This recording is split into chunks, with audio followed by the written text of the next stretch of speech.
चलिए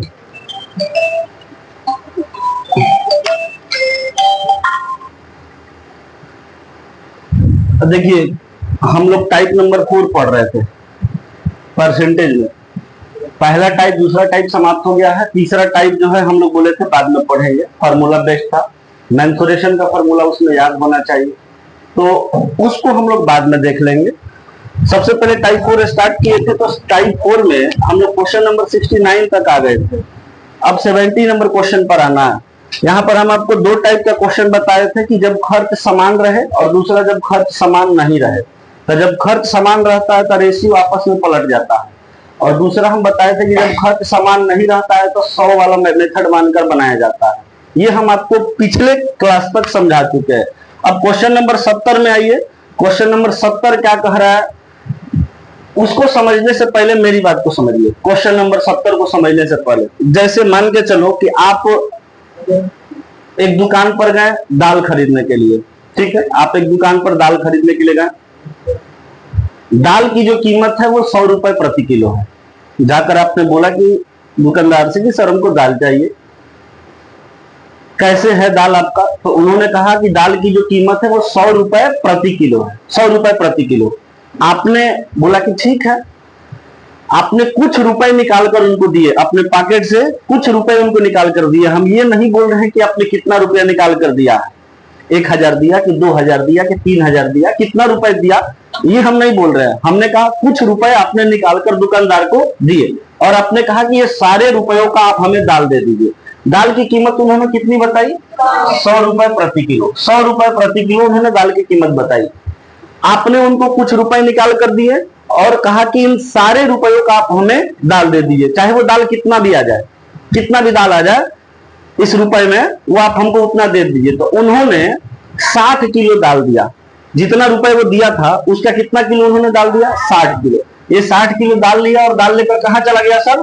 घर चला गया। फिर जब ये 60 किलो दाल खत्म हो गया तो दोबारा वापस वो आया या दाल खरीदने के लिए, बोला दुकानदार की आकर कि हमें दाल चाहिए, जो दाल हम ले गए थे ना वही दाल हमें दोबारा चाहिए। तो बोला कि दाल की कीमत तो 25% बढ़ गई है। मतलब पहले दाल की कीमत कितनी थी? 100 रुपया, अब 25% बढ़ गई। 100 का 25% 25 रुपया और बढ़ गई है, इसका मतलब कितना दाम हो गया? 125 रुपया। अच्छा, पिछली बार जब दाल की कीमत 100 रुपए प्रति किलो थी उस समय उसने दुकानदार को जितना रुपया दिया था फिर उसने उतना ही रुपया निकाल कर दिया दुकानदार को, है ना, और कहा कि हमें दाल दे दीजिए इन सारे रुपयों का। मतलब जितना जितना रुपए उसने 100 रुपए प्रति किलो जब दाल की कीमत थी, उतना जितना रुपए उसने उस समय दिया था दुकानदार को, उतना ही रुपए जब दाल की कीमत 125 रुपए प्रति किलो हो गई है तब भी उतना ही रुपया दे रहा है। कह रहा है कि हमको अब जितने रुपए हम आपको दे रहे हैं उसका सबका दाल दे दीजिए। क्या अब भी दाल 7 किलो ही मिलेगा? नहीं। अब दाल कम मिलेगा कि ज्यादा मिलेगा? कम मिलेगा, क्योंकि अब दाल की कीमत बढ़ गई है। तो यहाँ पर कितना दाल अब मिलेगा यही हमको बताना है। अब कितना दाल मिलेगा यही हमको बताना है। क्वेश्चन पढ़ो अब 70 नंबर क्वेश्चन। क्या पूछा है क्वेश्चन?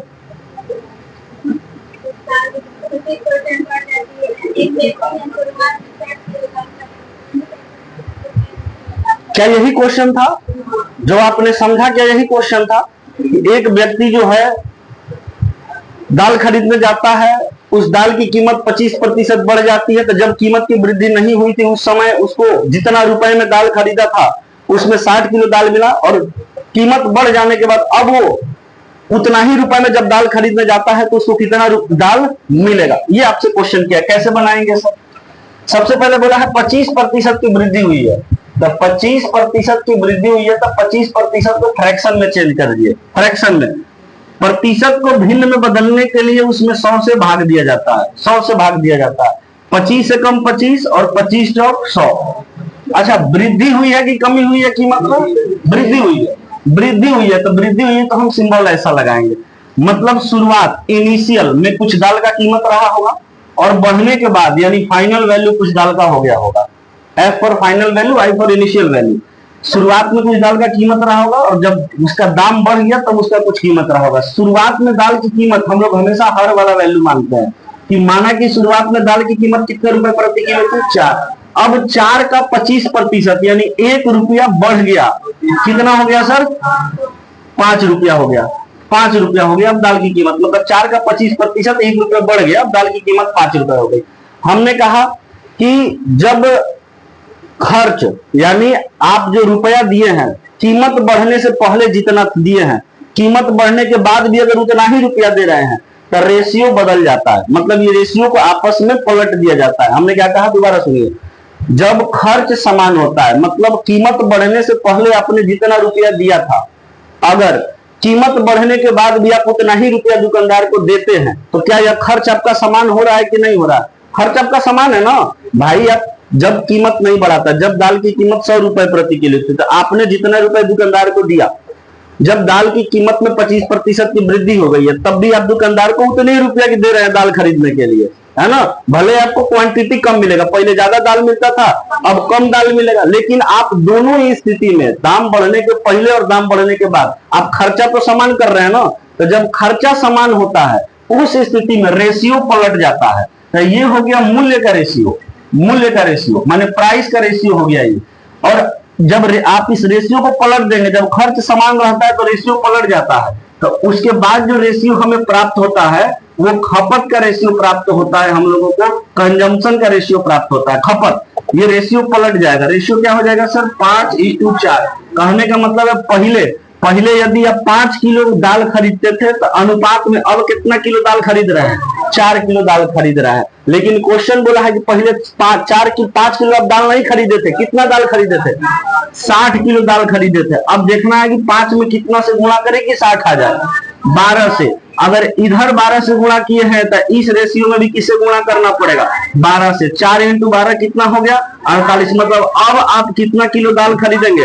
48 किलो। कुछ आया समझ में? नहीं आया? आया, नोट कर लीजिए। आप इसको 100 मान के भी बना सकते हैं, लेकिन फिर इसको काटते आप कहते कि पहले 100 रुपया था, 25% बढ़ गया माने 125 रुपया, फिर इसको काटना पड़ता। ऐसे काटते 25 × 100, 25 × 5 125, फिर वही रेशियो आता 4:5।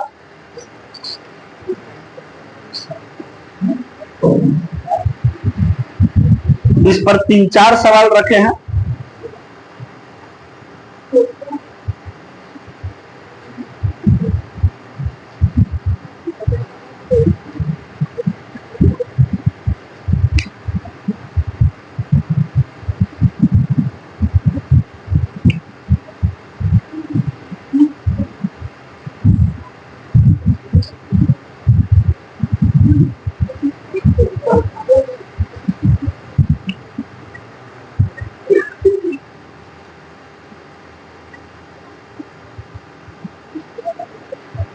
ऐसा ही सवाल अगला है, देखिएगा। थोड़ा सा ये डिफरेंट है, लेकिन सवाल समझने का प्रयास करिएगा। अच्छा, सवाल को समझने से पहले हमको एक बात बताइए या एक बात समझिए। जैसे मान के चलो कि आप जो है चीनी खरीदने गए दुकान पर, आपने दुकानदार को 100 रुपए दिया, 100 रुपए दिया, बोला कि चीनी खरीद, इसका हमको चीनी दे दीजिए, और दुकानदार ने आपको 2 किलो चीनी दे दिया। बता सकते हैं वो आपकी चीनी की कीमत प्रति केजी कितने थी? 50 रुपए। भाई समझो, सिंपल सा सवाल है। आप चीनी खरीदने गए बाजार में, आपने दुकानदार को 100 रुपए दिया, और उसके एवज में दुकानदार ने आपको 2 किलो चीनी पकड़ा दिया, तो आप नहीं बता सकते चीनी की कीमत क्या रही होगी? 50 रुपए। भाई 100 रुपए में अगर 2 किलो चीनी आपको दे रहा है तो चीनी की कीमत 50 रुपए। इसको निकालने के लिए आपने किया क्या? कैसे पता चला कि चीनी की कीमत 50 रुपए प्रति किलो थी? आपने जितने रुपए दुकानदार को दिए उसको रखना है ऊपर। 100 रुपए आपने दुकानदार को दिए, उसको रखेंगे ऊपर, और दुकानदार ने इसके बदले में आपको जितना किलो सामान दिया उसको रखना है नीचे। कितना किलो चीनी दिया उसको रखेंगे नीचे, और इसको सॉल्व कर दीजिए। पता चल जाएगा कि उस वस्तु की कीमत कितने रुपए प्रति केजी थी, कितने रुपए प्रति केजी थी, है ना। तो कितने रुपए प्रति केजी हो गई सर? 50 रुपए। कभी भी आपको ये पता करना हो कि हम जो वस्तु खरीदे हैं उसकी कीमत क्या लगाई है दुकानदार ने, तो आप जितने रुपए दुकानदार को दिए हैं उसके एवज में जितना सामान आपको दुकानदार ने दिया है उससे भाग देना है। जितने रुपए आपने दुकानदार को दिए उसको ऊपर, और जितना सामान आपको मिल रहा है उसको नीचे। आपको पता चल जाएगा उस वस्तु की कीमत प्रति केजी कितनी है ना। तो इसका यूज अभी अगले सवाल में होगा। इसको देखिए जरा आप, क्वेश्चन कह रहा है कि नमक की कीमत में, पढ़ो क्वेश्चन पढ़ो, कह रहा है नमक की कीमत में 15% की कमी एक व्यक्ति को 272 रुपए में 2 केजी अधिक नमक खरीदने में सक्षम बनाती है। नमक की घटी हुई कीमत प्रति केजी कितनी है? ये नमक की घटी हुई कीमत पूछ रहा है, ये नहीं पूछा इस बार, ये नहीं पूछा इस बार कि नमक कितना केजी वो खरीदेगा। वो कह रहा है कि नमक की घटी हुई कीमत प्रति केजी कितनी है ना, कै रुपया प्रति किलो घटा हुआ कीमत नमक का होगा। अच्छा, इस क्वेश्चन को अगर आप ध्यान से देखेंगे तो पहले भी वो नमक खरीदने के लिए 272 रुपया ही खर्चा कर रहा था और अब भी वो 272 रुपया ही खर्चा कर रहा है। क्वेश्चन को पढ़ो ध्यान से, नमक का कीमत 15% कमी हुआ है, मतलब जब नमक की कीमत में कमी नहीं हुई थी तब भी वो 272 रुपया का ही नमक खरीदता था, और जब नमक की कीमत में 15% की कमी हो गई तब भी वो 272 रुपया का ही नमक खरीद रहा। क्या दोनों स्थिति में उसका खर्चा समान है? जब खर्चा समान होता है तब मूल्य के रेशियो को, प्राइस के रेशियो को क्या कर देते हैं? पलट देते हैं। किसका रेशियो मिलता है पलटने के बाद? खपत का रेशियो मिलता है। दोबारा बोल रहे हैं, जब खर्चा समान होता है उस स्थिति में मूल्य का जो अनुपात होता है उसको पलट दिया जाता है, और पलटने के बाद जो रेशियो मिलता है वो हमें किसका रेशियो मिलता है? खपत का रेशियो मिलता है। क्या क्वेश्चन में जब पढ़े इसमें खर्चा समान आपको लग रहा है? लग रहा है सर। नमक की कीमत में कमी हुई है तो कमी होने के पहले भी वो 272 रुपया का ही नमक खरीदता था और कमी होने के बाद भी वो 272 रुपया का ही नमक खरीद रहा है। क्वेश्चन में बोल रहा है कि पहले जितना वो नमक खरीदता था, कम कीमत में कमी होने के कारण अब वो 2 केजी ज्यादा नमक खरीद रहा है। क्वेश्चन पढ़ो शुरू से, पहला स्टेटमेंट क्वेश्चन कह रहा है कि नमक की कीमत में 15% की कमी हो गई है। भाई साहब, नमक की कीमत में 15% की कमी हो गई तो हम बोलते हैं 15% को सबसे पहले फ्रैक्शन में बदलिए। फ्रैक्शन में बदलने के लिए, प्रतिशत को फ्रैक्शन में बदलने के लिए 100 से भाग दिया जाता है। भाग देंगे तो 5 से कट जाएगा 3 बार में, 5 से कट जाएगा 20 बार में। हमेशा नीचे वाला मूल वैल्यू माना जाता है। माना कि नमक की कीमत शुरुआत में कितनी थी? 20 रुपए। 20 रुपए, तो 3/20 हो गया, और इस बार नमक की कीमत में सर कमी हो रही है तो इस तरीके से इंडिकेट कर दिए। अच्छा, इनिशियल में कुछ नमक का कीमत रहा होगा, मूल्य रहा होगा, और घटने बढ़ने के बाद कुछ कीमत होगा। तो यहाँ पर हम लोग मूल्य लिख रहे हैं प्राइस, क्योंकि हम लोग को प्राइस का ही आपका प्रतिशत दिया हुआ है। तब बोला है कि नमक की कीमत में 15% की कमी हो गई, तो माना कि पहले नमक का कीमत कितना रुपया रहा होगा? 20 रुपया। अब उस कीमत में 15% की कमी हुई तो 20 का 15% कितना होगा? 3। 20 का 15% 3। अब 15% की कमी हो गई, माने 3 की कमी हो गई। अब कितना रुपया दाम हो गया? 17 रुपया दाम हो गया। अच्छा, क्या खर्चा समान है? नहीं, खर्चा समान है। बोला है ना कि कमी होने के पहले भी 272 रुपया का ही नमक खरीदता था और कमी होने के बाद भी 272 रुपये का ही नमक खरीद रहा। पढ़ो ना अगला स्टेटमेंट, कह रहा है कि एक व्यक्ति को 272 रुपये में 2 केजी अधिक नमक खरीदने में सक्षम बनाता है। कौन? ये जो 15% की कमी हुई है वो, मतलब पहले 272 रुपये में जितना नमक उसको मिलता था, कमी होने के बाद अब 272 रुपये में उसको 2 केजी ज्यादा नमक मिल रहा है। यानी खर्चा समान है ना, पहले भी 272 का ही कीमता था, अब भी 272 का ही कीमता है। हम कहते हैं जब खर्चा समान होता है तो अनुपात को क्या करते हैं? पलट देते हैं, और पलटने के बाद जो हमें अनुपात मिलता है वो क्या चीज का अनुपात मिलता है? खपत का, कंजम्पशन का अनुपात मिलता है। तो खर्चा समान है इसीलिए सर पलट दिए खपत। अच्छा, ये क्या हो गया सर? कंजम्पशन। रेशियो पलट दें, कितना हो जाएगा? 17:20। इसका मतलब हो गया कि पहले वो अगर 17 किलो नमक खरीदता था, ये अनुपात में, ओरिजिनल वैल्यू नहीं होता अनुपात, यानी अनुपात में पहले अगर वो 17 किलो नमक खरीदता था तो अब नमक कितना खरीद रहा? 20 किलो। सुनो, पहले नमक का कीमत कितना था? 20, उसमें 15% की कमी हो गई, अब नमक का कीमत कितना हो गया? 17। ये मूल्य था। अब कह रहा है कि जितना 72 रुपए में पहले 272 रुपए में पहले जितना नमक खरीदता था अब उससे 2 किलो ज्यादा खरीद रहा है, यानी खर्चा समान है। खर्चा समान है इसीलिए मूल्य के रेशियो को हमने पलट दिया। ये हो गया 17:20, यानी पहले अगर वो 17 किलो नमक खरीदता था अनुपात में, तो अब वो नमक कितना खरीद रहा है? 20 किलो। कितना किलो अधिक खरीद रहा? 3 किलो अधिक खरीद रहा है। किसमें? अनुपात में। लेकिन क्वेश्चन क्या कह रहा है? कितना किलो अधिक खरीद रहा? तो यही अनुपात का जो तुलना है वो ओरिजिनल वैल्यू से कराना है। आपने निकाला है कि अनुपात में कितना ज्यादा खरीद रहा, 3। क्वेश्चन में एग्जैक्ट डाटा दिया हुआ है कि नहीं 3 किलो ज्यादा नहीं खरीद रहा है, तो अनुपात में 3 किलो, एग्जैक्ट कितना किलो ज्यादा खरीद रहा, 2 किलो। तो आपको देखना है कि 3 में किससे गुणा करेगी 2 आ जाए, 3 में किससे गुणा करेगी 2 आ जाए, 1 से 3 में किससे गुणा करेगी 2 आ जाए। ये पता करने के लिए जो लाना है गुणा करने के बाद उसको रखना ऊपर, और जिससे गुणा करने के बाद लाना है उसको रखना नीचे। अब बताओ 3 में 2/3 से गुणा करेंगे तो आपको 2 मिलेगा कि नहीं मिलेगा, मिलेगा ना।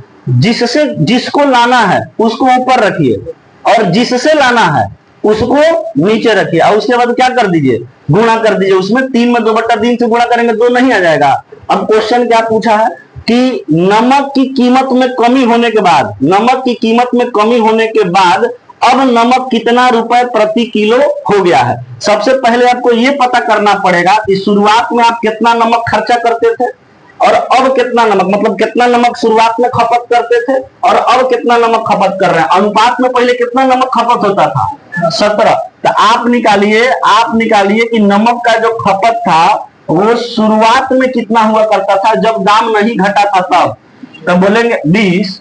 तो बैल साहब इस शुरुआत में नमक 17 केजी में खपत होता था अनुपात में, तो 17 ये अनुपात में है। ओरिजिनल वैल्यू पता करने के लिए किससे गुणा करेंगे, 2/3 से। मतलब कि पहले कितना केजी खपत हुआ करता था, 34/3 केजी। अब खपत कितना हो रहा है ये पता करो, अब खपत कितना हो रहा है, अब अनुपात में कितना हो रहा है सर 20। लेकिन ओरिजिनल निकालने के लिए किससे गुणा करेंगे, 2/3 से। कितना हो जाएगा 20 × 2, 40/3 केजी, 40/3 केजी। पहले इतना में किसी को दिक्कत है तो बोलो है। हम क्या किए सर, सबसे पहले हम मूल्य निकाले कि 15% की कमी हुई है, तो माना कि पहले 20 रुपए का नमक था, अब 15% की कमी हो गई, नमक 17 रुपए प्रति केजी हो गया। ठीक है सर। उसके बाद खर्च समानता, पहले भी 272 का ही किन रहा था, अब भी 272 का ही खरीद रहा।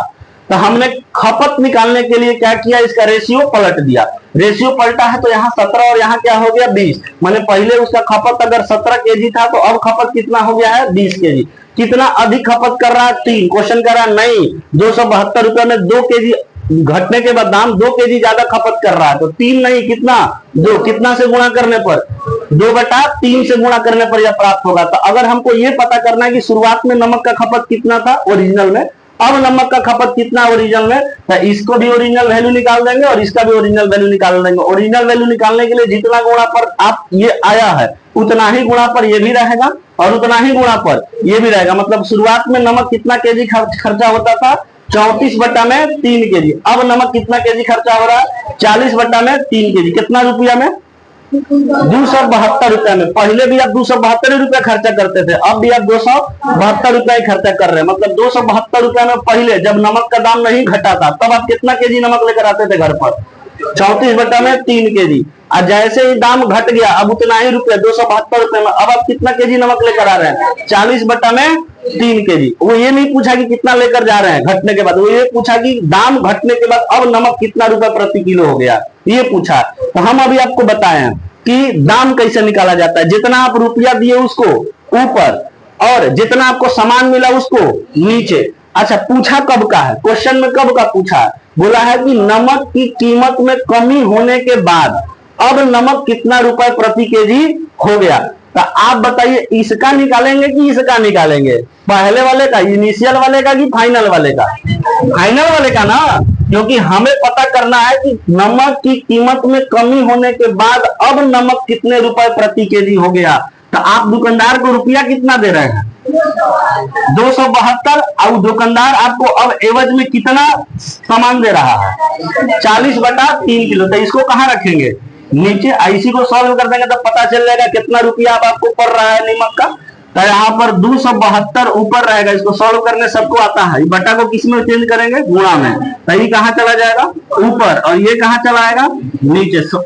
सॉल्व कर देंगे ना, 8 के पहाड़ा से कट जाएगा कि नहीं जी, 8 पंचे 40, देखिए तो 8 3 24, 3 बचा 8 चौके 32 और सॉल्व करिए तो कटेगा नहीं। 4 3 12 की 2 हारसीन 1 और तीसरी का 9 9 और 1 कितना आ गया 10, बटा में कितना हो गया सर 5। इसको सॉल्व कर दीजिए, 5 से 20 बार में 100 हो जाएगा, 5 से 20 बार में 100 बचा कितना 2, तो दशमलव लेंगे उतर जाएगा जीरो, कितना हो जाएगा 5 चौके 20, मतलब 20.4 रुपया प्रति केजी अब नमक का दाम।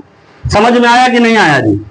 किसी को दिक्कत है तो बोलिए, दोबारा समझा देंगे। इसमें भाग देकर दिखाएं, हाँ कोई दिक्कत है इस सवाल में तो बोलिए। यही बोलता कि जब नमक की कीमत में वृद्धि नहीं हुई थी तब नमक कितना रुपए प्रति केजी था, तो 272 में किससे भाग देते?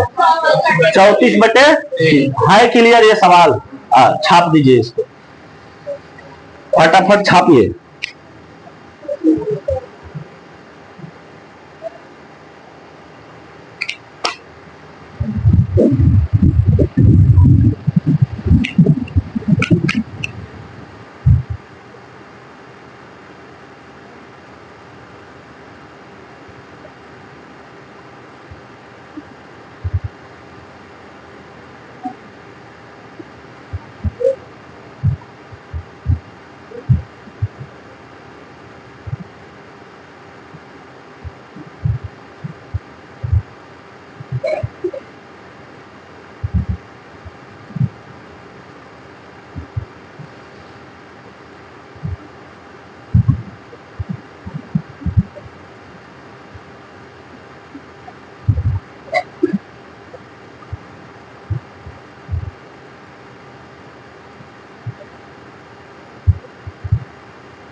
आज छापा जाएगा ना?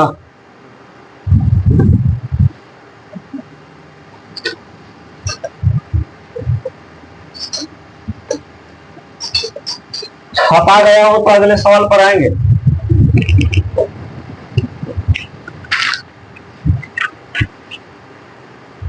क्वेश्चन नंबर 72, सवाल सेम है, बस डाटा चेंज किया गया है।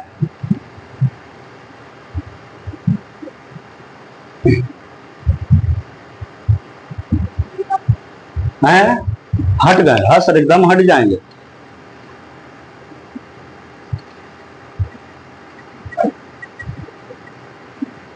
आइए सरकार, सवाल नंबर 72 पर कह रहा है कि चीनी की कीमत में 7.5% की कमी के कारण एक व्यक्ति 925 रुपए में 2 केजी चीनी अधिक खरीद सकता है, तो प्रति किलो चीनी की कम दर क्या है? क्या क्वेश्चन में कोई परिवर्तन है? क्या क्वेश्चन में कोई परिवर्तन नहीं है। ये जो पहला अभी क्वेश्चन किए हैं 71 नंबर, सेम टू सेम ऐसा ही क्वेश्चन है। थोड़ा क्वेश्चन पढ़ के आप हमें ये बताइए कि खर्चा समान है कि अलग अलग है। माने चीनी की कीमत में कमी हुई है तो कमी होने के पहले भी क्या उतना ही रुपया का चीनी खरीदता था और कमी होने के बाद भी क्या उतना ही रुपया का चीनी खरीद रहा। खर्चा समान है तो खर्चा समान होता है तो खपत का रेशियो निकालने के लिए हम लोग मूल्य के रेशियो को पलट देते हैं ना। तो क्या सेम सवाल है ना? सेम सवाल, बस डाटा चेंज किया गया है। उसमें खर्चा जो था आपको कमी के कारण 272 रुपया पहले था, कमी के होने के पहले 272 रुपया और कमी होने के बाद भी 200। इसमें क्या है? इसमें कमी होने के पहले 925 रुपया और कमी होने के बाद भी 925 रुपया। अच्छा, कमी होने के कारण अब चीनी कितना ज्यादा खरीद पा रहा है? 2 किलो ज्यादा चीनी खरीद पा रहा है। क्वेश्चन दिमाग में आपके बैठ गया है, सेम टू सेम क्वेश्चन है, बस नमक के जगह चीनी है। जो दाम था पहले 272 की जगह 925 है और जो कमी पहले 15% की होती थी अब कमी 7.5% की हो रही है और कुछ नहीं है। ये सेम सवाल है। तो कमी 7.5% की हुई है तो 7.5% को आप भिन्न में बदल सकते हैं कि नहीं बदल सकते हैं?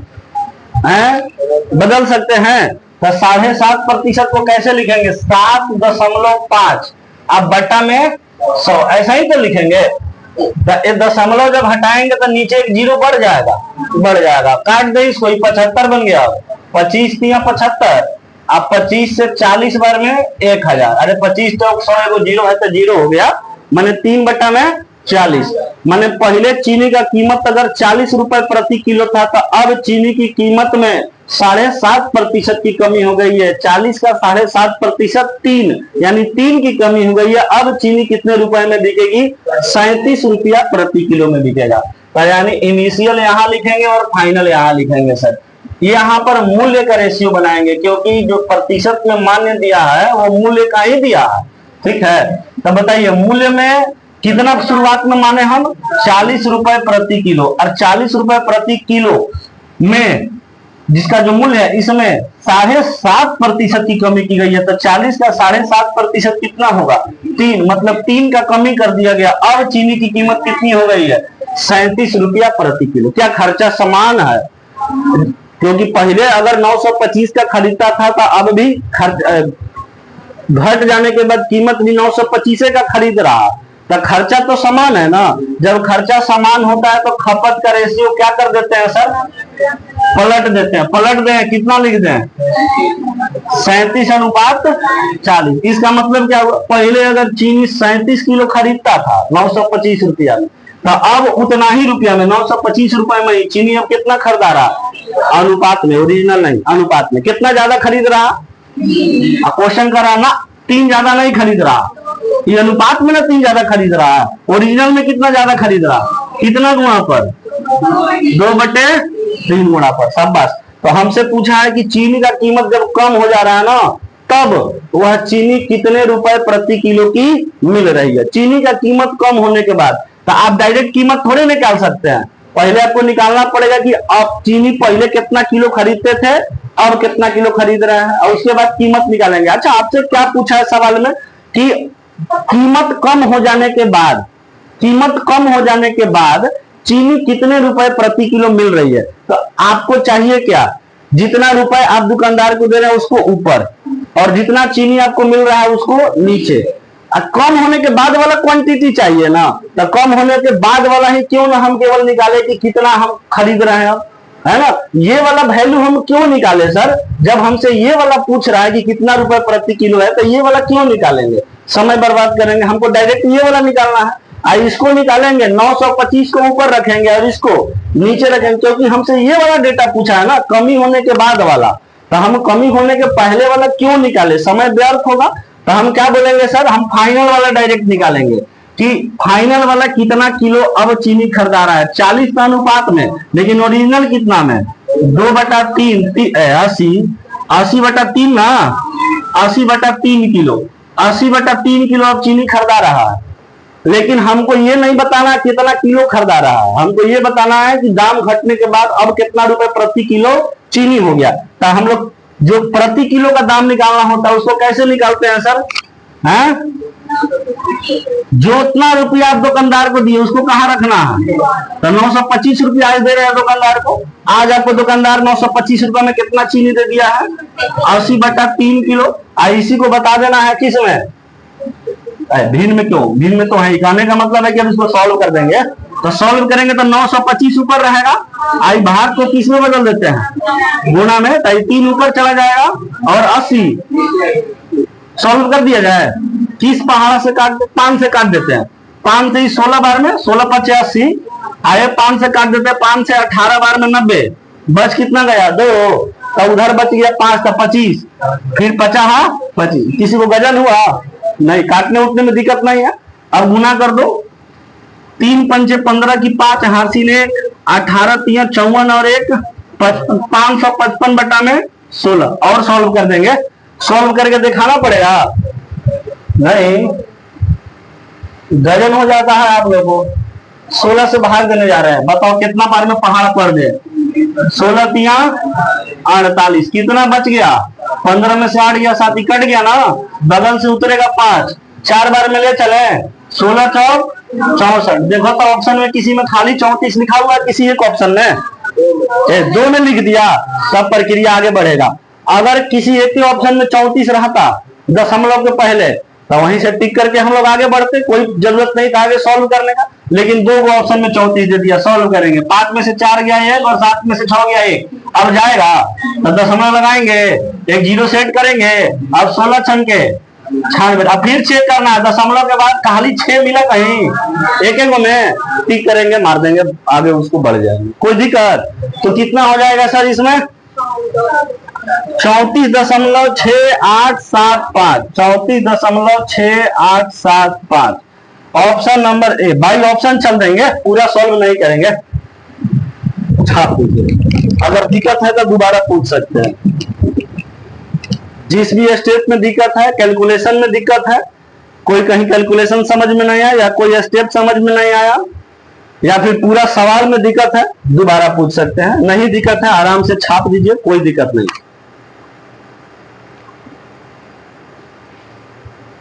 हालांकि अब दिक्कत नहीं होना चाहिए, क्योंकि इस प्रकार का 2 क्वेश्चन हो गया, और अगला क्वेश्चन भी इसी प्रकार से है,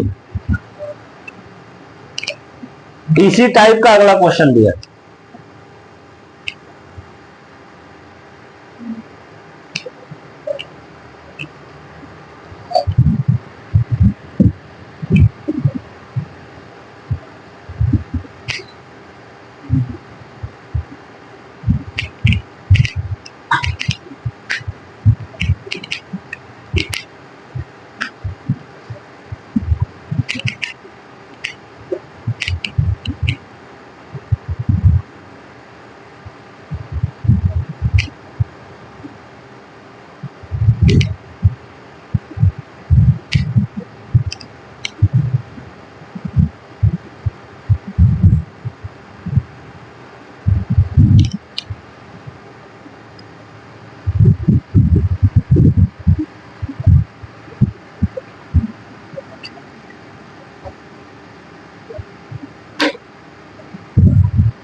हो गया हो तो आगे बढ़ा जाए।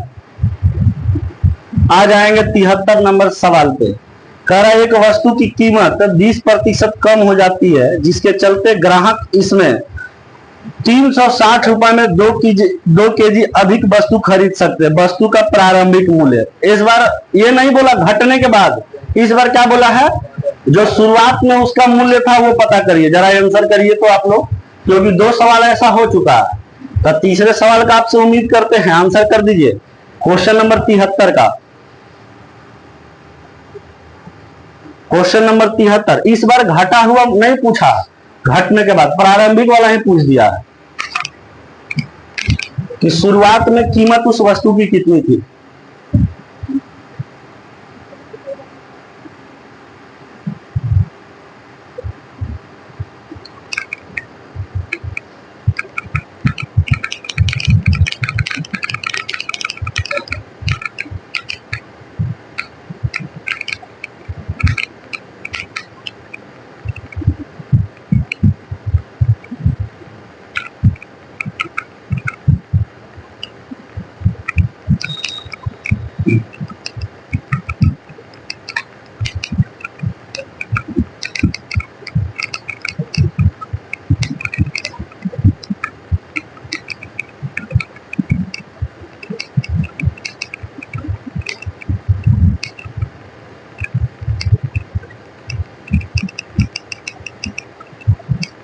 फटाफट 73 नंबर का आंसर करिए सर।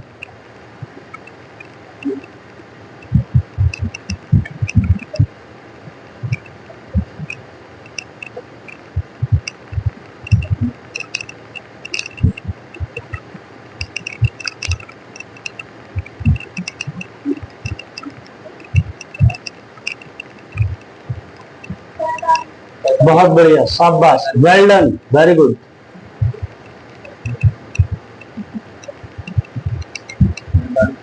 बहुत बढ़िया।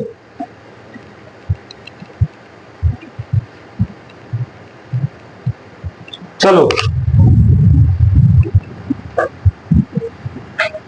बोल रहा है क्या कि एक वस्तु की कीमत 20% कम हो जाती है। सेम सवाल है, कोई अंतर नहीं है। 20% को फ्रैक्शन में बदलेंगे तो 20/100, मतलब 20 से कम 20 और 20 पंचे 100, तो 1/5 हो गया। इसका कहने का मतलब क्या है कि कोई वस्तु है, उसका कीमत शुरुआत में यदि 5 रुपए था, तो अब अनुपात में उसकी कीमत कितनी हो गई है, 20% की कमी हुई है। 5 का 20% 1, माने 1 की कमी हो गई। अब कीमत कितना हो गया, 4 रुपया। तो ये किसका रेशियो निकला है, मूल्य का, ये प्राइस का रेशियो निकला है। तो क्या खर्चा समान है, क्वेश्चन में खर्चा समान है कि नहीं है, है ना। बोला है कि 360 रुपए में 2 किलो वस्तु अब अधिक मिल रहा है। तो इसका मतलब पहले भी 360 का खरीदता था वस्तु, अब भी वस्तु 360 का खरीद रहा, तभी ना कह रहा है कि पहले से 2 किलो ज्यादा मिल रहा है ना। खर्चा समान है, और जब खर्चा समान होता है तो खपत को क्या कर देते हैं, पलट देते हैं, कंजम्पशन पलट जाएगा। कितना हो जाएगा सर? 4:5। महीने पहले जो है वस्तु यदि 4 किलो मिलता था तो अब वस्तु कितना किलो मिल रहा है? 5 किलो मिल रहा है। ठीक है, कितना ज्यादा मिल रहा है? एक क्वेश्चन कह रहा नहीं, अनुपात में ना एक ज्यादा, ओरिजिनल में कितना ज्यादा? कितना गुणा पर? 2 गुणा पर। तो अब आपको बताना है कि प्रारंभिक मूल्य उसका क्या था, शुरुआत में उस वस्तु की कीमत कितनी थी। शुरुआत वाला यही ना है जी। तो पहले पता करो कि शुरुआत में कितना केजी उसको सामान मिलता था। तो कीमत निकालने के लिए चाहिए क्या? मूल्य ऊपर और जितना वस्तु मिल रहा है उसको नीचे, तब ना पता चलेगा कि कितना रुपए प्रति केजी है। तो यहाँ पर सबसे पहले तो आपको निकालना पड़ेगा कि वस्तु क्वांटिटी कितना खरीद रहे थे शुरुआत में। तो इनिशियल वाला क्वांटिटी पता करिए, तो कंजम्पशन कितना होता था? सी माने कंजम्पशन, एक खपत हम लिख देते हैं। खपत पहले कितना होता था इनिशियल में? तो बोलेंगे कि अनुपात में 4, ओरिजिनल पता करेंगे तो गुना 2, कितना केजी होता था? 8 केजी। अब हमको खर्च निकालना है। कौन वाला खर्च निकालना है सर? प्रारंभिक वाला, इनिशियल वाला, आई फॉर इनिशियल। तो टोटल खर्चा कितना कर रहे हैं, मतलब पैसा कितना दे रहे हैं? 360। और कितना वस्तु ला रहे हैं? 8। नहीं बता दीजिएगा कि कितना रुपए प्रति किलो था? 8 चौक 32, बच गया 4, बगल से उतरेगा 0, 40, 8 पंचे 40। कितना रुपए प्रति केजी था? 45 रुपए प्रति केजी। है ना क्लियर? अच्छा, तो इस तरीके का सवाल आएगा तो बन जाएगा।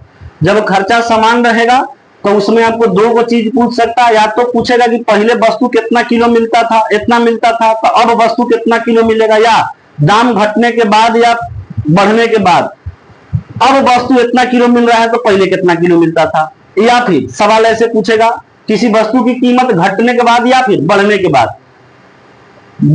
या घटने के बाद अब कितने रुपए प्रति किलो मिल रही है और पहले कितने रुपए प्रति किलो मिल रही है। कब? जब खर्चा समान रहेगा तब। हाँ, जब कीमत पूछेगा तब 100% आपको क्वेश्चन में डेटा दिया रहेगा कि पहले कितने रुपए का सामान खरीदता था और अब कितने रुपए का सामान, मतलब पहले और आखिरी में जो खर्चा करता था वो कितने रुपए करता था। जैसे आप एक क्वेश्चन देके दोनों स्थिति में 272 रुपया खर्चा कर रहा था, फिर इसके बाद आपका 925 रुपया खर्चा कर रहा था, फिर इसके बाद 360 रुपया। ये दिया रहेगा डेटा, है ना, कि प्रारंभ और घटने या बढ़ने के बाद कि टोटल कितना रुपया खर्चा कर रहा है ना। ये चीज गिवन रहेगा आपको क्वेश्चन में। और उसके बाद आपसे पूछेगा कि शुरुआत में कितना रुपया प्रति केजी सामान था, या फिर कीमत घटने या बढ़ने के बाद अब उसकी कीमत कितने रुपए प्रति केजी हो गई है। तो इस तरीके का सवाल आएगा तो आप लोग बना लीजिएगा। चलिए तब अगला टाइप नहीं, मतलब अगला चेंज करते हैं। इसी टाइप का सवाल है, सक्सेसिव मेथड या फिर रेशियो मेथड। ये दोनों तरीके से आप लोगों का सवाल बनेगा। कुछ सवाल इसमें ऐसा होगा जो सक्सेसिव मेथड से आसान पड़ेगा और कुछ सवाल ऐसा होगा जो रेशियो मेथड से आसान पड़ेगा। तो इसमें कौन सा सवाल सक्सेसिव मेथड से लगाएंगे या कौन सा सवाल रेशियो मेथड से लगाएंगे? सक्सेसिव और रेशियो कुछ अलग नहीं है, दोनों सेम ही है ना। इसमें एक जो है सक्सेसिव मेथड बोलिए या रेशियो मेथड बोलिए, दोनों एक ही बात है। जैसे कहने का मतलब ये है कि कब हम लोग रेशियो का यूज करेंगे और कब हम लोग AB फार्मूला का यूज करेंगे, ये समझना है। एक होता है AB फार्मूला, है ना, एक हम लोग लगाएंगे सक्सेसिव या फिर रेशियो मेथड। तो AB फार्मूला कब लगाएंगे और रेशियो मेथड कब लगाएंगे, इसको जरा ध्यान से समझिए। जब प्रतिशत एक पूर्ण संख्या दिया रहेगा, जैसे 15%, 20%, 18%, अरे 12, 13, 14, 15, 16, 17 ऐसा दिया रहेगा पूर्ण संख्या, तब उस स्थिति में कौन सा फार्मूला लगाएंगे? AB formula. क्या है AB फार्मूला बताएंगे। इसके बाद रेशियो कहां लगा देंगे सर? रेशियो या सक्सेसिव मेथड कहां लगा देंगे? जब प्रतिशत ऐसे दिया रहे 16.2/3%, 8.1/2%, इस तरीके का अगर परसेंटेज वैल्यू दिया है मिक्स्ड फ्रैक्शन में, तब वहां पर कौन सा मेथड लगाएंगे? रेशियो या सक्सेसिव। ठीक है। और जब आपका इस तरीके से पूर्ण संख्या में अगर रेशियो दे दिया है, प्रतिशत दे दिया है 15%, 20%, 11%, 12%, इस तरीके का दे दिया है 28%, 22%, तब हम लोग वहां पर कौन सा फार्मूला लगाएंगे? AB formula. हालांकि आप चाहे इस तरीके का दिया रहे डाटा, चाहे इस तरीके का डाटा दिया रहे, दोनों स्थिति में दोनों तरीका लगा सकते हैं। AB फार्मूला भी लगा सकते हैं और सक्सेसिव मेथड भी लगा सकते हैं। इस वाले तरीका में भी ये काम करेगा, मतलब ऐसा डेटा दिया रहेगा तब भी इस तरीके को लगा सकते हैं, ऐसा डेटा दिया रहेगा तब भी इस तरीके को लगा सकते हैं। ऐसा डेटा दिया रहेगा या ऐसा डेटा दिया रहेगा, दोनों ही तरीके में आप इस वाले फार्मूला को लगा सकते हैं। लेकिन यहां पर जब ऐसा डेटा दिया रहे तो ये वाला फार्मूला टफ पड़ जाएगा, है ना, टफ पड़ जाएगा। इसीलिए जब ऐसा डेटा दिया रहेगा तो हम लोग किसको लेकर चलेंगे, रेशियो। ऐसा नहीं है कि लगेगा, नहीं लगेगा, लेकिन कैलकुलेशन टफ पड़ जाएगा, इसीलिए हम लोग इसको ऐसा नहीं लगाएंगे, समय ज्यादा लगेगा। और जब पूर्ण संख्या दिया रहेगा उस समय इससे भी लगा सकते हैं, लेकिन उससे ज्यादा आसान पड़ेगा ए बी फार्मूला वाला, इसीलिए ए बी फार्मूला को वहां लगाएंगे। हालांकि दोनों ही डेटा के लिए दोनों तरीका है, कुछ भी इसमें अंतर आपको देखने को नहीं मिलेगा कि आंसर इसके लिए दूसरा आ रहा है और इस तरीका में आंसर दूसरा आ रहा है, नहीं।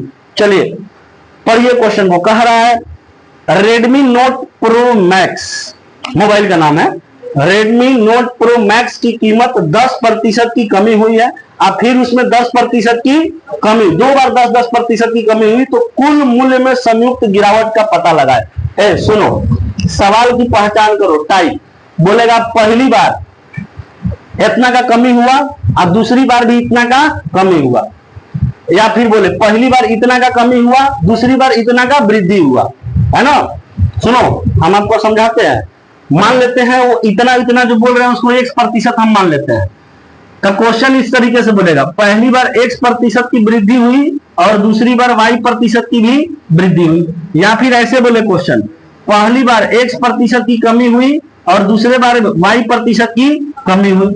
तीसरा सवाल ऐसे बोल सकता है पहली बार X% की वृद्धि हुई और दूसरी बार Y% की कमी हुई, या फिर सवाल ऐसे बोल सकता है पहली बार X% की कमी हुई और दूसरी बार Y% की वृद्धि हुई, ऐसे सवाल बोल सकता है। या फिर ऐसे भी बोल सकता है, ये एक से एक समान भी कर सकता है, मतलब जो डेटा यहाँ वो डेटा यहाँ भी, कि पहली बार X% की वृद्धि हुई और अंत में भी X% की वृद्धि हुई, फिर बोलेगा पहली बार X% की कमी हुई और दोबारा भी X% की कमी हुई।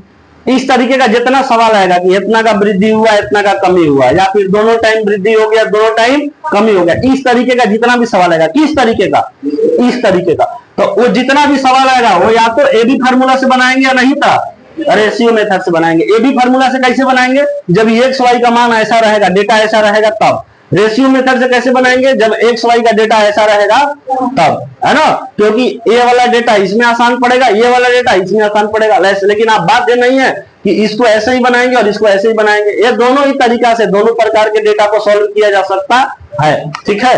तो आइए ए बी फार्मूला के पहले बारे में समझिए, ए बी फार्मूला क्या है।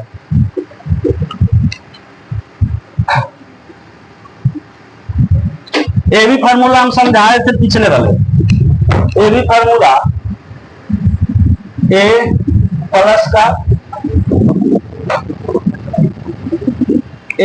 का बी प्लस का ए बी बटा में 100, यह है A B formula. A B formula आपको क्वेश्चन में जो बोलेगा ना कि एक बार X% की वृद्धि हुई और दूसरी बार Y% की वृद्धि हुई, तो ए का मान ये वाला हो जाएगा और बी का मान ये वाला हो जाएगा। फिर बोलेगा एक बार X% की कमी और दूसरी बार Y% की कमी, तो फिर ए वाला ए का मान है, ये वाला बी का मान। बोलेगा X% की वृद्धि Y% की कमी, तो ए वाला ए का मान, ये वाला बी का मान। फिर इसमें भी ऐसा ही ए का मान बी का मान, ए का मान बी का मान, ए का मान बी का मान, यही पुट हो जाएगा, सॉल्व कर देंगे आंसर आ जाएगा।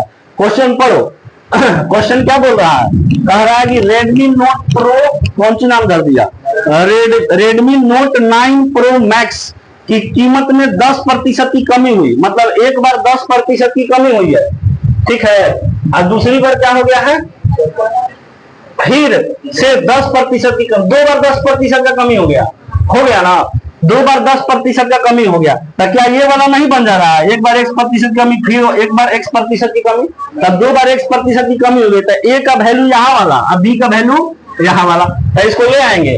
अच्छा, कमी होगा तो माइनस के साथ लिखना है, अब वृद्धि होगा तो प्लस के साथ लिखना है। अच्छा, जो प्लस के साथ आप लिखते हैं तो प्लस को दर्शाया नहीं जाता, अब माइनस रहेगा तो माइनस को दर्शाना पड़ेगा। तो क्या बोला है, 10% की कमी हुई है, तो ए की जगह क्या लिखेंगे, 10 की कमी हो गई, लेकिन कमी हुई है तो माइनस के साथ। फिर फार्मूला में प्लस है तो लिखना है प्लस, बी की जगह क्या लिखेंगे, -10, तो लिख देंगे माइनस का 10। फिर प्लस है तो क्या लिखेंगे प्लस, एक जगह क्या लिखे, कमी हो रहा है ना, तो माइनस का 10। ध्यान में रखना है कि बार बार माइनस जो आप लिख रहे हैं, जब आपका दिमाग सेट हो जाए, स्थिर हो जाए, इसको समझने के बाद तो कैलकुलेशन दिमाग में करिएगा, है ना। कि आपको पता होना चाहिए कि ये भी माइनस में है, ये भी माइनस में है, तो माइनस माइनस गुणा करेंगे तो प्लस हो जाएगा, है ना। ये सब दिमाग में सेट रखना है, बार बार लिखने की जो आवश्यकता नहीं है, इससे समय बर्बाद होगा। बीच में कुछ नहीं है तो गुणा है, गुणा। बी का मान कितना है, तो लिखेंगे माइनस का 10। यही हम बोल रहे थे कि माइनस माइनस गुणा में प्लस हो जाता था। डायरेक्ट आप 100 नहीं लिख सकते थे, इसको लिख सकते हैं। बटा में कितना है सर, 100, तो लिख देंगे 100। सॉल्व करिए, माइनस का 10 रह जाएगा, प्लस माइनस माइनस, फिर ये प्लस है तो प्लस रहने देते हैं। इसको सॉल्व करो गुणा वाले को, -10 इंटू -10, प्लस का 100 ना, 10 इंटू 10 100 होता है। तो कौन बोल दिया 10, 100 बोले, तो 10 इंटू 10 कितना हो गया, अब प्लस में 100 की माइनस में 100, अब बटा में क्या लिखेंगे 100। इसको काट दें, कितना बचा काटने के बाद, बहुत सारे इसको काट देते, कुछ नहीं बचा, एक बचा, 100 में कम 100, कितना बार में गया, तो एक बचा। -10 और -10 कितना 10 हो गया, -20। माइनस माइनस जुटता है, लेकिन साइन माइनस का रहता है। प्लस माइनस घटता है, साइन बड़े का रहता है। माइनस प्लस घटता है, साइन बड़े का रहता है ना। जैसे हम लिखे माइनस का 3 अब प्लस का 4, तब प्लस माइनस माइनस, साइन बढ़ेगा तो माइनस करो पहले, 4 में से 3 जाएगा 1, साइन क्या रखेंगे, बड़े वाले का। 3 बड़ा कि 4 बड़ा, 4 के आगे कौन था साइन, प्लस, प्लस को दर्शाया नहीं जाता। जैसे हम लिखे माइनस का 8 और प्लस का 3, बताओ माइनस प्लस माइनस माइनस, तो 8 में से 3 घटाओ और साइन लगाएंगे, क्योंकि बड़ा वाले का साइन रहेगा। 8 बड़ा कि 3 बड़ा, 8 के सामने माइनस, तो क्या लिखेंगे, तो माइनस का 5। अच्छा, -8 और -3, तो माइनस माइनस प्लस होता है और साइन माइनस का रहता है ना। 8 और 3 11 प्लस होगा और साइन माइनस का रहेगा, माइनस का है ना। तो माइनस माइनस प्लस और साइन माइनस का, प्लस माइनस माइनस साइन बड़े का, माइनस प्लस माइनस साइन बड़े का, plus plus plus sign plus का, ही तो सबको पता है ना। तो यहाँ माइनस माइनस और साइन माइनस का ना बताया, कितना दिमाग कमजोर रखते हैं। माइनस माइनस प्लस और साइन माइनस का, 10 कितना हो जाएगा, अब माइनस का साइन रहेगा तो माइनस का 20, प्लस है तो क्या लिखेंगे प्लस, 1 है तो 1। अब बताओ फिर माइनस प्लस माइनस, तो घटाओ 20 में से 1 जाएगा, और साइन माइनस का कि प्लस का, अब माइनस का 19% आंसर हो गया। देखो ऑप्शन नंबर ए, कमी हुआ है, कहने का मतलब माइनस में थोड़े रहेगा, माइनस जो है दर्शाता है कि 19% की कमी हो गई है ऑल ओवर। जो मोबाइल का दाम पहले 10% घटा, अब फिर से 10% घटा, तो ऑल ओवर कितना प्रतिशत घट गया, 19% घट गया। माइनस दर्शा रहा है कि मूल्य में कमी हुई है, अब प्लस दर्शाता है कि मूल्य में वृद्धि हुई है। तो माइनस का मतलब ये हो गया कि ऑल ओवर मोबाइल की कीमत में 19% की कमी हो गई। जब वो लिखा भी हुआ है, लास्ट में क्वेश्चन पूछा है कुल मूल्य में संयुक्त गिरावट का पता लगाए, तो बोल ही दिया कि गिरावट का पता लगाना है, तो 19% की गिरावट हो रही है।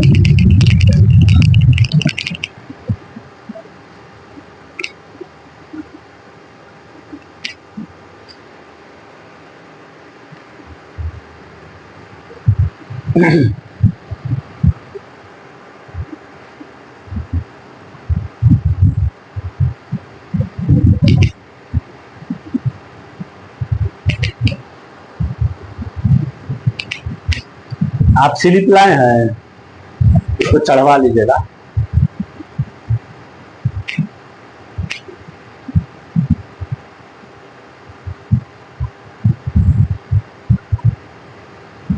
फुल हो गया आपका पेमेंट ना।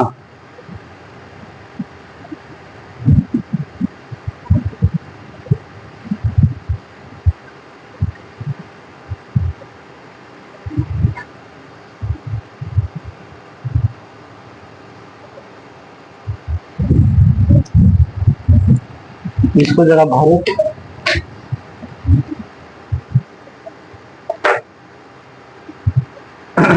आगे बढ़े ना। अब हम देखो तो अगला सवाल में कुछ अंतर है कि वैसा ही है? वैसा ही है, वैसा ही है।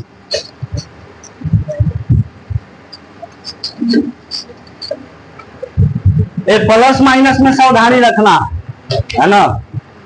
देखो क्या कह रहा है सेवलान की कीमत में 20% की वृद्धि हुई और फिर 10% की वृद्धि हुई है, तो कुल मूल्य में संयुक्त वृद्धि ज्ञात करिए। वृद्धि ज्ञात करना है तो वही लगाएंगे ना, ये भी फॉर्मूला। हम क्या बोले, एक बार वृद्धि एक बार कमी, या दोनों बार वृद्धि दोनों बार कमी, इस तरीके का सवाल आ जाए तो तुरंत आपको क्या लगाना है, A B formula. A B formula क्या है sir, A plus B plus A into B बटा में 100।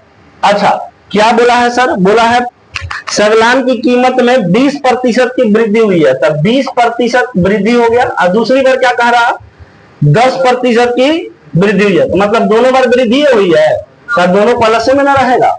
दोनों बार वृद्धि हुई तो दोनों किस में रहेगा सर, प्लस में। अच्छा मन में खटक रहा होगा कि सर दुइये को डेटा है, और फिर तीसरा बार बोलता कि इतना प्रतिशत की वृद्धि हो गई, इतना प्रतिशत की कमी। जैसे बोला कि एक बार 20% की वृद्धि, दूसरा बार 10% की कमी, तीसरे बार 20% की वृद्धि, 3 बार वृद्धि कमी हो गया, तो फिर इसमें भी फार्मूला काम करेगा नहीं। फिर इसमें चलेंगे हम लोग सक्सेसिव या फिर रेशियो मेथड, है ना। उसके लिए सक्सेसिव या रेशियो मेथड हो जाएगा। इसका 32 आंसर हो जाएगा। तो ए की जगह क्या रखेंगे, 20। प्रतिशत मत रख देना, प्रतिशत नहीं रखना। बी की जगह क्या रखेंगे, 20 10 सॉरी 10, फिर प्लस ए इंटू बी मतलब 20 इंटू का 10 बटा में कितना हो जाएगा सर, 100 हो जाएगा। काट दीजिए, 2 जीरो से 2 जीरो कट गया, 20 और 10 30। अब 30 में कितना, 2 एकम 2, कितना आ गया सर, वृद्धि हुई कि कमी हुई है, वृद्धि। क्वेश्चन में ही पूछ रहा है कितना वृद्धि हुई है, प्लस में आ गया तो वृद्धि हुई है ना। इसको भी आप नोट कर सकते हैं।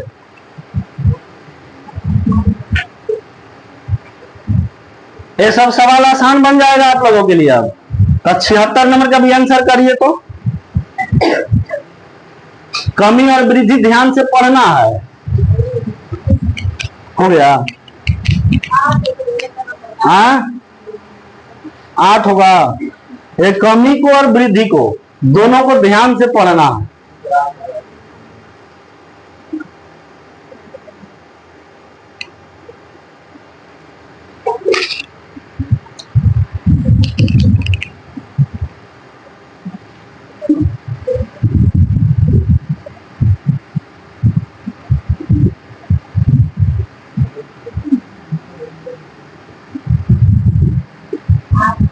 आठ होगा। क्या बोला, बियर सैम की कीमत 20% की वृद्धि और फिर 10% की कमी हुई है। 20% की वृद्धि हो गई और फिर क्या हो गई सर, 10% की कमी हो गई। अच्छा 20% की वृद्धि, तब प्लस का 20 लिखेंगे एक के जगह, प्लस फार्मूला में प्लस है तो प्लस। बी का मान कितना लिखे, -10। फिर फार्मूला में प्लस है तो प्लस। ए का मान कितना लिखेंगे, 20, और गुणा बी का मान -10 बटा में कितना हो जाएगा, 100। सॉल्व कर दीजिए। तो 20 है तो 20 प्लस इन प्लस और प्लस में माइनस का गुणा होगा तो कितना आ जाएगा, माइनस का 10। फिर ये प्लस है तो प्लस, यहाँ देखो तो 20 इंटू -10 कितना हो जाएगा, -200। अब बटा में कितना, 100 हो गया। तब 20 में से 10 जाएगा 10, प्लस माइनस माइनस, अरे 2 जीरो से 2 जीरो कट गया, कितना बच गया, 2। कितना आ गया सर, 8%। 8% आ गया। वृद्धि की कमी, माइनस में आया तो कमी, प्लस में आया तो वृद्धि। और क्वेश्चन में बोला भी है कि कुल कितने प्रतिशत की वृद्धि या कमी लगाया जाए, तो यहाँ पर आपको आंसर कौन वाला देना पड़ेगा, ध्यान से देखना, इंक्रीज वाला देना है कि डिक्रीज वाला देना। तब प्लस में आया तो इंक्रीज और माइनस में आया तो डिक्रीज, ये ध्यान में रखिएगा। अब देखिए 77 नंबर जो क्वेश्चन अगर आप ध्यान से देखेंगे, 77 नंबर क्वेश्चन, तो इसमें पूर्ण संख्या में नहीं दिया हुआ है डेटा। इसमें डेटा कैसे दे दिया, मिक्स्ड फ्रैक्शन में। हम मिक्स्ड फ्रैक्शन में जब डेटा देता है तो एबी मेथड से नहीं लगाना है, एबी मेथड से लगाएंगे। अब आप खुद सोचो, वो दिया है, एक वैल्यू दिया है कि एक किसी मूवी टिकट की कीमत में 12.5% की वृद्धि हुई, फिर टिकट बिक्री में 8.1/2% की वृद्धि हुई। अब आप ए की जगह रखेंगे 12.5%, बी की जगह रखेंगे 8.5%। आप खुद सोचो कैलकुलेशन टफ हुआ कि नहीं हुआ। जोड़ने घटाने में होगा कि नहीं होगा, जोड़ने घटाने में दिक्कत, इसीलिए इसको किस में कन्वर्ट कर देना है, रेशियो मेथड में। ऐसा हम नहीं बोल रहे हैं कि इस मेथड से ये वाला सवाल नहीं लगेगा, लग जाएगा, लेकिन कैलकुलेशन टफ हो जाएगा, इसीलिए हम लोग इसको किस में लेकर चलेंगे, रेशियो मेथड। रेशियो मेथड से लेकर आएंगे अब इस सवाल को। कौन सवाल बनाए थे अभी, ये वाला ना, सक्सेसिव मेथड या फिर रेशियो मेथड। आइए तो सब क्या बोला है, यदि किसी मूवी टिकट की कीमत में 12.5% की वृद्धि हुई है, 12.5%, सबसे पहले जो प्रतिशत में वैल्यू दिया इसको भिन्न में बदलो। उसके बाद दूसरा क्या बोला है, और टिकट की बिक्री में क्या हो गई है, 8.1/2%, दोनों बार वृद्धि हुआ है, 8.1/2% की क्या हो गई है सर, वृद्धि हो गई है। अच्छा अब सुनो मेरी बात को ध्यान से, कीमत में बोला है, कीमत में, टिकट की कीमत में क्या हुआ है सर, 12.1/2% की क्या हो गई है, वृद्धि हुई है, वृद्धि। तो सबसे पहले 12.1/2% को भिन्न में जरा बदलिए, कितना आएगा 12.1/2% का फ्रैक्शन में वैल्यू, 1/8, ये सब याद करने को दिया गया था, 1/8 है ना।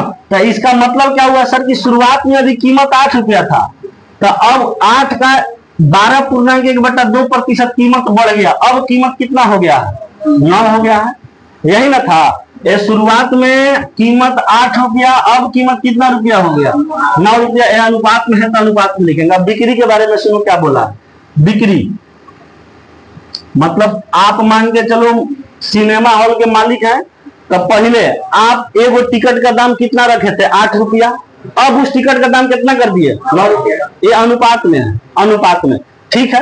तो आपका जो बिक्री है वो 8.1/2% बढ़ गया, आपका बिक्री 8.1/2% बढ़ गया, यानी 8.1/2% को भिन्न में बदलो तो 17/200, इसको बदले थे 2 8 16, 16 और 1 17, बटा में 2, प्रतिशत के लिए 2 जीरो, 17/200। मतलब शुरुआत में अगर आपका बिक्री 200 टिकट हो रहा था, माने 200 टिकट आपका बिका रहा था शुरू में, तो अब आपके टिकट की बिक्री में 8.1/2% की वृद्धि हो गई है। 200 का 8.1/2% कितना हो जाएगा, अब वृद्धि हो गई, मतलब अब आपका कैसे टिकट बिक रहा है। पहले इतना में किसी को दिक्कत है तो बोलिए, नहीं ना। अब आपको निकालना क्या है सर, तो आय में परिवर्तन ज्ञात करिए, इनकम, आय निकालना है, आय, आय में क्या परिवर्तन होगा, प्रतिशत में, है ना, प्रतिशत में आय में क्या परिवर्तन हुआ ये पता करना है। चलो भाई, पहले एगो टिकट का दाम कितना रुपया था, तब कितना बिक्री होता था, तो टोटल कितना रुपया आता था ये नहीं निकाल देंगे भाई। एगो टिकट का दाम 8 रुपया, 200 टिकट बिका गया, तो कितना रुपया आपको मिल गया, गुना कर दिए 1600। अच्छा अब आप टिकट का दाम बढ़ा दिए 12.1/2%, मतलब अब आपके टिकट का, एगो टिकट का दाम कितना हो गया, 9 रुपया। अब आपका बिक्री कितना हो रहा है, दाम बढ़ा तब बिक्रियों बढ़ गया। एक्चुअली में होता है कि दाम बढ़ता है तो बिक्री घटना जाता है, यहाँ देखो दाम बढ़ गया तो बिक्री भी क्या हो गया, बढ़ गया, है ना, डिमांड ज्यादा है तो इसमें फिर गुना कर देंगे। गुना किए थे कितना आया था, 1953, मैंने 217 में 9 से गुना कर दिए। अच्छा पहले उसको 1600 रुपया आय होता था एक दिन का, अब उसको आय कितना हो रहा है, 1953। अनुपात में कितना वृद्धि हुआ है सर, आय में 353 रुपया वृद्धि हुआ है। बोला है कि प्रतिशत में बताइए कितना प्रतिशत की वृद्धि हुई है। भाई पहले उसको 1600 रुपया इनकम होता था, अब 1953 रुपया इनकम हो रहा है, इनकम में वृद्धि हो गया 353 रुपए का। कितने पर यह वृद्धि हुआ है, 1600 पर, तो 1600 को कहाँ रखना है, अब प्रतिशत में बताना होता है, इसीलिए गुणा किसे कर देते हैं, 100 से काट दीजिए, 2 जीरो से 2 जीरो कट गया। अब 353 में 16 से भाग देना पड़ेगा, देने आएगा ना। हालांकि आप लोग को ऐसा मन में देना चाहिए, हम समझाने के लिए आपको कर दे रहे हैं। 353 में किसे भाग देने जा रहे हैं, 16 दूना का 32, तब 32 आएगा, कितना बच गया सर, 3, बगल से उतरेगा 3, फिर 16 दूना। अब एक बार चेक करना क्या एक ही ऑप्शन में 22 है, 2 में है, एग्जामिनर भी होशियार है। अब कितना बच गया, 1, तब लगाना पड़ेगा दशमलव, दशमलव लगाएंगे तो कितना आएगा, एगो जीरो बैठ गया ना दशमलव लगाने के बाद। अब बताओ 10 जो है, ये जो 10 है 16 के पहाड़ा में आएगा, एक कम ना हो गया, कम हो गया, लेकिन हम कहते आएगा, आएगा, कितना बार में आएगा? 16 का पहाड़ा 1 से थोड़ा शुरू होता है, 16 का पहाड़ा कहीं से पढ़ देंगे, 16 का पहाड़ा में 10 या 16 का पहाड़ा उतनी बार पढ़ो या तो 10 आ जाए, नहीं तो 10 से कम आ जाए। तो 16 एक कम 16, एक बार में तो ज्यादा आ गया, तो 0 बार पढ़ो, 16 0 जा 0, कम नहीं आ गया। अब बताओ उतरेगा कितना? 10। अब यहाँ पर आप दशमलव बैठा चुके हैं, दशमलव बैठा चुके हैं, तो अब 0 बैठाने के लिए स्वतंत्र है कि नहीं? यहाँ पर आप 0 नहीं बैठा सकते थे, क्यों? क्योंकि आप बगल से यहाँ पर उतारे थे, कितना जी? यहाँ पर बगल से 1 बचा हुआ था, तब दशमलव लगा के 0 यहाँ पर उतार दिए थे। तो एक के साथ 2 0 जब उतारा जाता है ना, तो दशमलव के बाद 1 0 बैठाना पड़ता है। अच्छा, आप लोग डायरेक्ट बैठाते हैं, लेकिन उसका नियम क्या है कि 0 बार में जा रहा, समझ रहे हैं ना? डायरेक्ट बैठाते हैं, लेकिन रूल क्या कहता है कि 0 बार में जा रहा है। अब उतरा है 0 यहां से, मतलब 10 में से 0 जाएगा तो 10। अब यहाँ दशमलव बैठाए हैं, तो अब 0 लगाने के लिए स्वतंत्र है। अब बोलेंगे 16 छंके 96, लेकिन ऑप्शन भी चेक करना है, क्या ये कहीं ऑप्शन में 22.06 है? तो उसी को टिक करेंगे और क्या बढ़ जाएंगे आगे, 22 पूरा पढ़ो, ऑप्शन क्या रहा? 25। बस इतना सॉल्व करने की आवश्यकता, 2 अंक 2 डिजिट जहां जो ऑप्शन में मैच किया तुरंत उसको टिक करके आगे बढ़िए, इतना सॉल्यूशन नहीं करना है बैठ के, आपके पास ऑप्शन है।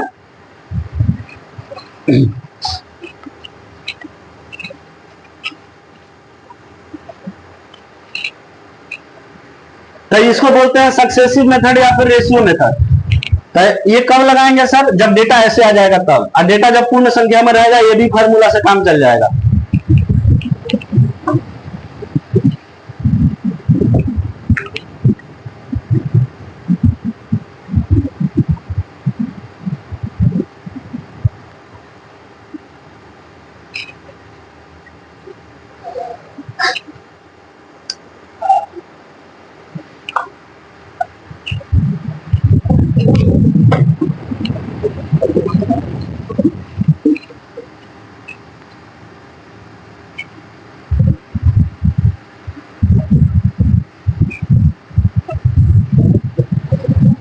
हो गया सर?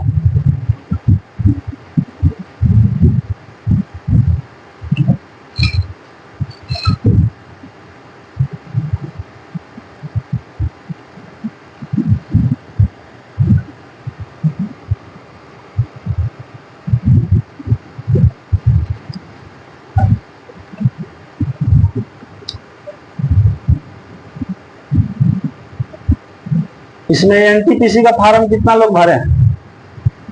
आप हैं, आप हैं, और कोई नहीं भरा? अंशु, कौन अंशु है? अच्छा ये, हाँ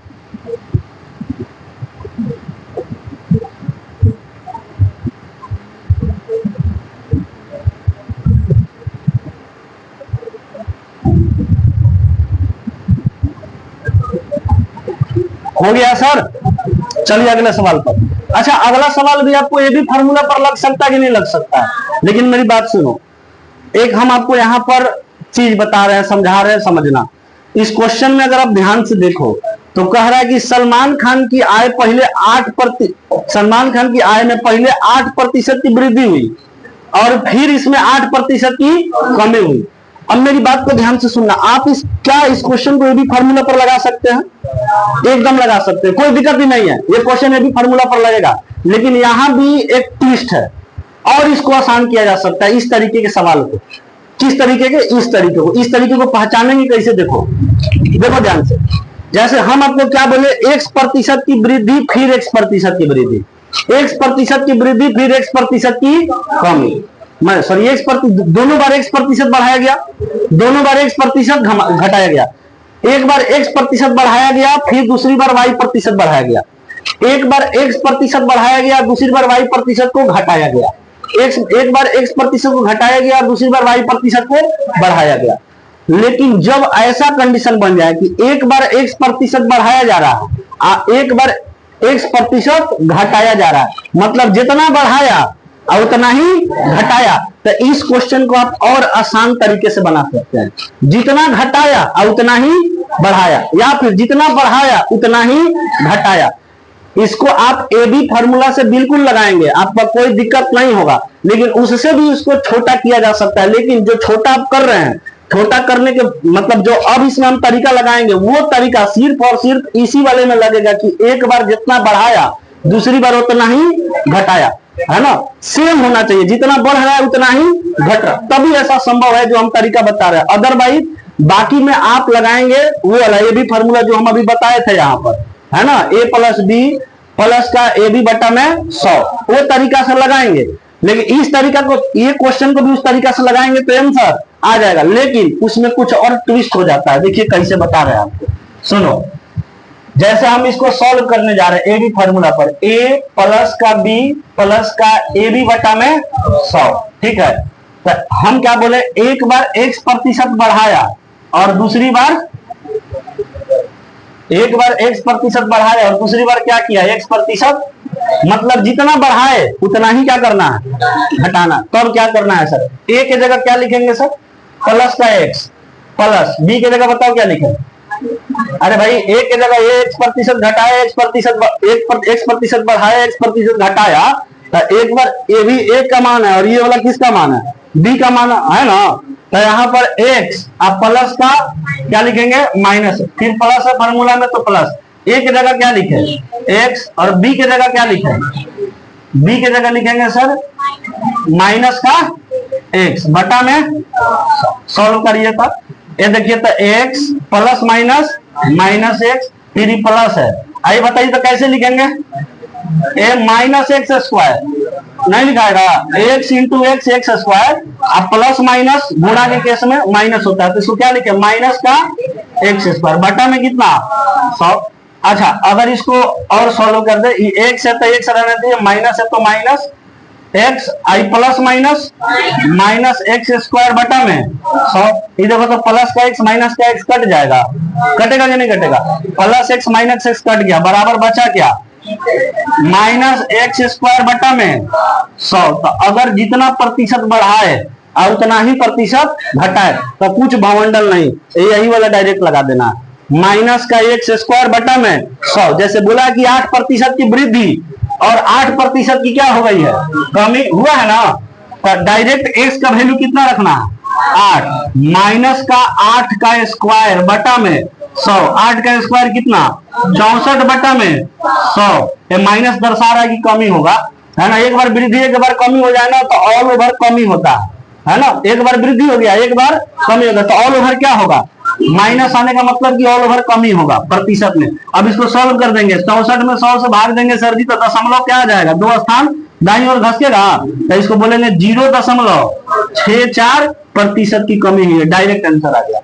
नहीं समझे इस बात को, या फिर आप तो यहाँ रखते फिर 8 फिर -8 फिर 8 फिर -8 सॉल्व करते तब आता है ना, ऐसे डायरेक्ट करेंगे आंसर आ जाएगा। ये समझ में आया कि नहीं आया, ये 64 में 100 से भाग देने आया कि नहीं, कोई दिक्कत नहीं ना है।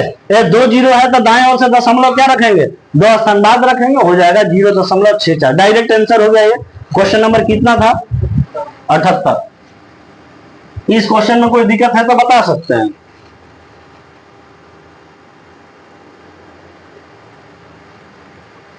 ये हम आपको सिद्ध करके दिखा दिया, ऐसा क्यों कर रहे हैं, ये भी फार्मूला पर ही लगा रहे हैं, हम कुछ अलग नहीं कर रहे हैं, तो सिद्ध करके दिखा दिए कि ऐसा यहां से हो रहा है, कहीं बाहर से नहीं आ रहा है।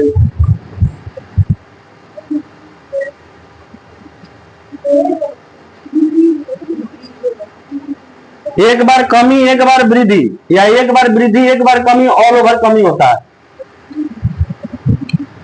इसमें भी पूछ रहा है सब कि डिक्रीज में टिक करे कि इंक्रीज में टिक करे, इतना तो कॉमन सेंस अब रख सकते हैं ना, सवाल बना रहे हैं तो। माइनस में आ रहा है तो डिक्रीज में टिक होगा कि इंक्रीज में टिक होगा, डिक्रीज में।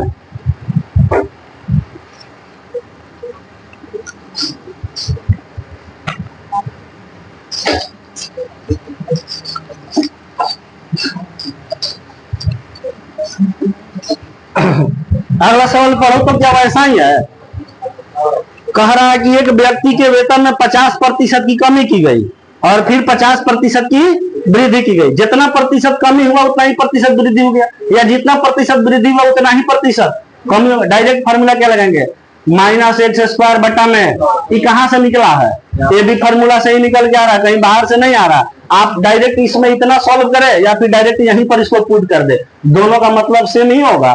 तो यहां पर रखेंगे, एक बार कितना का वृद्धि कमी हो गया सर, 50% की कमी, और दूसरी बार 50% की वृद्धि। लेकिन ध्यान में रखना है कि ये पता चला कि दोनों बार सेम वृद्धि हो गया सेम कमी हो गया, तब नहीं, एक बार वृद्धि होना चाहिए, एक बार कमी होना चाहिए, वैल्यू सेम रहना चाहिए। तो यहाँ पर -x² बटा में क्या लिखेंगे, 100। x का वैल्यू कितना लिखे सर, तब 50 का स्क्वायर, अब बटा में 100, 50 का स्क्वायर सबको याद होना चाहिए, 2500।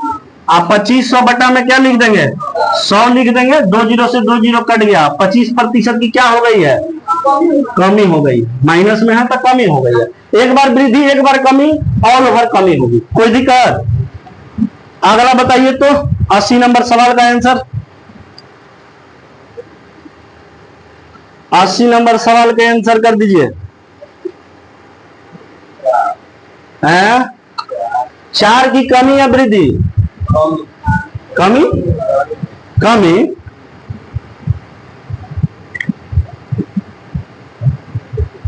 4 की कमी की वृद्धि हुई, एक बार वृद्धि हुआ एक बार कमी हुआ, तो ऑल ओवर क्या हो जाएगा, कमी हो जाएगा। तो ऑप्शन नंबर किसको टिक करेंगे, ए को टिक करेंगे। ये सब सवाल नहीं बनेगा एग्जाम में आ गया तो गर्दा उड़ा देंगे, सब सवाल आ जाएगा। तो देखते हैं कितना विद इन सेकेंड बन जा रहा है। क्या बोलेंगे सर, एक बार 20% की क्या हो गई है वृद्धि, और दूसरे बार 20% की क्या हो गई है कमी, तो क्या बोलेंगे, माइनस का x² बटा में 100, x का मान कितना रखेंगे, 20 का स्क्वायर बटा में कितना हो जाएगा, 100 हो जाएगा, 20 का स्क्वायर 400 बटा में 100, 2 जीरो से 2 जीरो कट गया, कमी हो गई कितने की, 4% की कमी हो गई। डायरेक्ट आंसर करेंगे, 80 वाला भी हो जाएगा। 81 का आंसर, एक संख्या में पहले 28 है, 81 होमवर्क लेना, 81 होमवर्क लो, आगे बढ़ो। तो 82 का आंसर करो अब तुम लोग, 82 का, 81 होमवर्क रख लो, 82 का आंसर करो। वही सब सवाल है, आराम से घर पर सॉल्व करते रहना। 82 का आंसर करिए। अच्छा 82 नंबर क्या आप ए भी फार्मूला से बनाएंगे, कैसे बनाएंगे, हाँ, क्योंकि यहां लगाएंगे तो कठिन हो जाएगा कि नहीं हो जाएगा, तब डायरेक्ट लगाइए रेशियो एंड सक्सेसिव मेथड।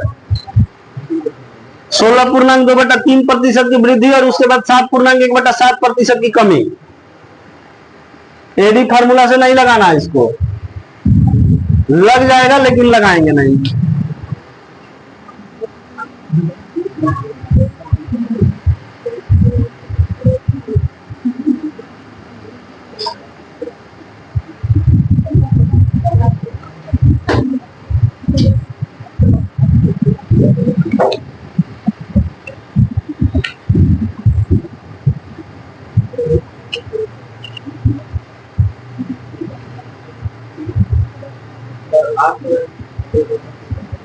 आठ 8.1/3% वृद्धि हुई है कि कमी हुई है, वृद्धि हुई है।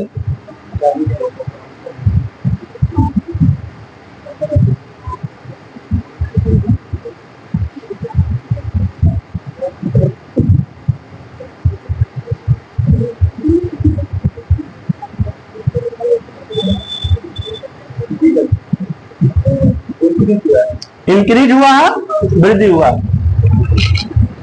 क्या बोल रहा है सर, राफेल की कीमत 16.2/3% की वृद्धि हो गई है और बाद में 7.1/7% की कमी हो गई है। कुल कीमत में क्या बदलाव है।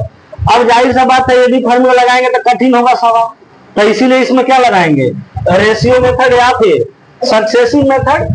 पर क्या बोला है सर, पहले राफेल की कीमत में पहले 16.2/3% की वृद्धि हुई है, 16.2/3% की वृद्धि हुई है। तो 16.2/3% को बदलो भिन्न में 1/6। अच्छा यहाँ पर लिखेंगे इनिशियल और यहाँ क्या लिखेंगे फाइनल। कहने का मतलब क्या है, पहले अगर राफेल की कीमत 6 रुपया थी तो अब 6 का 16.2/3%, 1 रुपया बढ़ गया। मतलब अब राफेल की कीमत कितनी हो गई, 7 रुपए। अब फिर दूसरा वाला क्या दिया है, बोल रहा है कि उसके बाद 7.1/7% की कमी हो गई है। तो 7.1/7% को बताओ फ्रैक्शन में कैसे लिखेंगे, 1/14। हाँ 1/14। अरे भैया 7 49 और 1 50 बटा में 700 सॉल्व कर देंगे। 1/14 है तो याद करने के लिए भी दिया गया। तो पहले अब मान के चलो कि यहाँ पर राफेल की कीमत 14 रुपया, तो अब कितनी हो जाएगी बढ़कर, बढ़ा है कि घटा है, घटा है। तो अब कितना हो जाएगा, तो यहाँ लिख देंगे 13। और ओवर निकालने के लिए इसका इसमें गुणा और इसका इसमें गुणा। लेकिन एक बात और समझिए, यहाँ पर ना तिरछा तिरछी काट सकते हैं। जैसे यहाँ पर इसे काट सकते हैं, 7 एकम 7 और 7 दूना का, ऐसे नहीं काट सकते हैं, लेकिन ऐसे काट सकते हैं, ऐसे काट सकते हैं, है ना, तिरछा तिरछी काट सकते हैं। अब बताइए 6 दूना का 12, आई कितना हो गया, यानी ऑल ओवर राफेल की कीमत पहले 12, तो अब कितना हो गई 13। कितना का वृद्धि हुआ है, कितना पर, 1/12 कितना होता है, 8.1 कमी हुआ कि वृद्धि हुआ, वृद्धि हुआ भाई, 12 था 13 हो गया, वृद्धि हुआ ना। तो यहाँ वृद्धि हुआ 8.1/3% का। तो याद रखना डायरेक्ट 1/12 8.1/3% होता है, डायरेक्ट याद रखना। ये सब परसेंटेज टेबल में लिखवाया गया फर्स्ट क्लास में, नहीं याद है तो फिर निकालना पड़ेगा। 1/12 में 100 से गुणा करेंगे सर, 100 बटा में 12, 12 में 100 में 12 से भाग देंगे, फिर 8.1/3% आएगा। और जो इतना टाइम वेस्ट करेंगे, ऐसा काम नहीं करना, सब याद रखना, डायरेक्ट मुजबानी। ये सबका हो गया था।